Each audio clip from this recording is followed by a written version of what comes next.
Remember how I talked about the Ivy Code a couple months ago? Remember I came out and I said Paul Depodestas is using the Cleveland Browns as an experiment. He's conducting. Paul Depodestas is the Cleveland Browns chief strategy officer, who I call chief cancer officer. He's conducting an experiment with the Cleveland Browns. And I've been saying this for 2 months now. I cracked the Ivy Code because if you look at Kevin Stefanski's offenses, his coaching style, he chased Stephon Diggs out of Minnesota, couldn't get Beckham the ball, ran a 20-yard box offense. And then this year, we're running a wide open air attack offense. It's nothing, doesn't resemble anything that he ever ran before with a backup, right? With a backup. He's going for it on fourth down all the times. It was just a zany ass offense to run with a backup. And I started thinking about it, and I'm like, well, the season, Watson got 11 games. They're figuring the season's over. The Ivy, the Ivy Code, as I call them, are going to conduct an experiment. They're going to experiment with a heavy pass offense and just going with analytics. When you're supposed to run, you're going to pass. Basically, just do the opposite. So I've been talking about this for 2 months. Today, Tony Grossi, which, by the way, I tweeted Tony Grossi this back in November. I have screenshots of it on Twitter. You can even go search tweets. I actually explained what the Ivy Code is, and I needed him to expose it, because he's got a bigger platform than me. So anyway, the other day, Tony Grossi asked the dumbest question about, it didn't snow out, but there was snow on the field. How did that happen? That's what he asked an NFL coach. Anyway, so he blocked me. I think when he blocked me, he probably went through my tweets on his timeline, whatever. Some reason or some way, he's seen the Ivy Code somehow, some way. Because he started talking about it on 850 today. And everything that I've been saying for the past 2 months is he's regurgitating. So now it's out in the open, which is the best thing for the Cleveland Browns, because, and the Ivy Code's very simple. Stefanski, I never liked as a coach, but he's never been this bad of a coach. Never. And I said, it's not Stefanski. He's being forced to do something. And Tony Grossi basically said the exact same thing. He's being told what to do. He's listening. And he even said something to the point where he's like, he's not his own man. I wish he would be his own man and just, call his own game. So I'm sure he's going to talk about it tonight on Browns Red Zone at 8 o'clock on Bally Sports. That's why I can't wait to watch it. In fact, I'm going to try to call in. But yes, the Ivy Code has been exposed. This is what I wanted all along. I finally got that. This is going to change the course of the Cleveland Browns. I'm going to tell you why.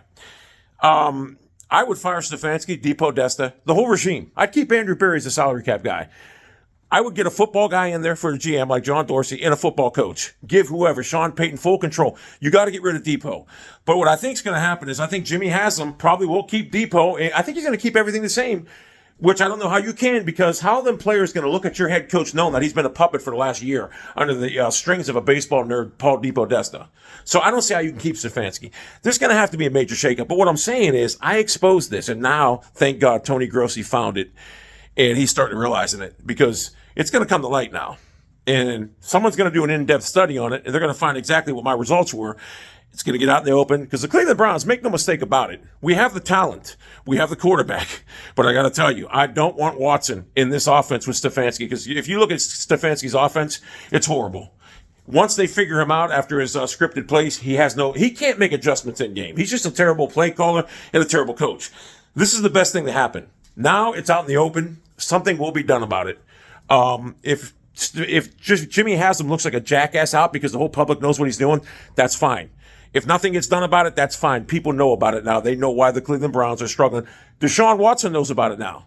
I know he wasn't aware of it before, but he knows about it now. And I'm going to tell you right now, Deshaun Watson's not going to sit here content with what's going on in Cleveland right now.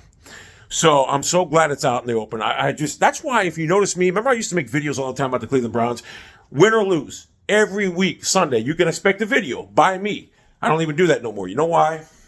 After the loss to the Chargers, I just don't care. I said, you know what, that's it. The season's over because of this coach. And I'm like, this guy was never this bad. He was never this wide open gamble. He was never. And I knew something to do. I knew it had to do with Depodesta, and I just didn't care, because you know what? I'm sitting there saying, we don't have a shot with this baseball nerd. We're 6-9 because of a baseball analytical nerd decided to use a game plan around analytics the whole season. That's why we're 6-9. And I stopped caring. And there's a lot of fans out there like me. Did you see the game Sunday? No one was there. Or Saturday? It was a cold weather. But if the Browns are in the playoff hunt, people would have been there. People are stopping. They know what's going on. Not everybody knows, but people are starting to see something's going on here. Now it's out in the open. Thank God.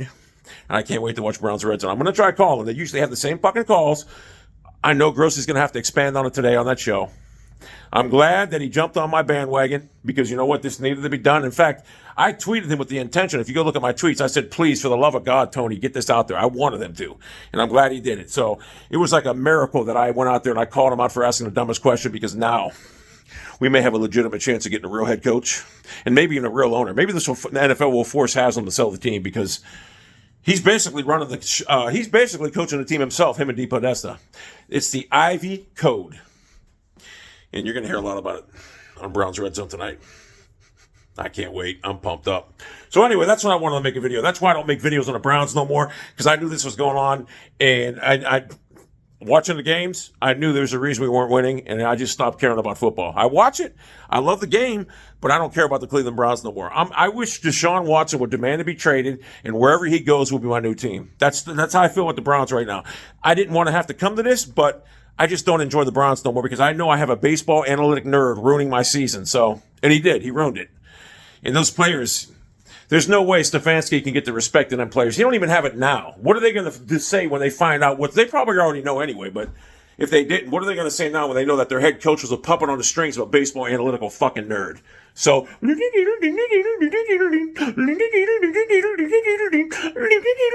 you can't get respect. So it's basically over for Stefanski and Depot. Jimmy Haslam, do the right thing.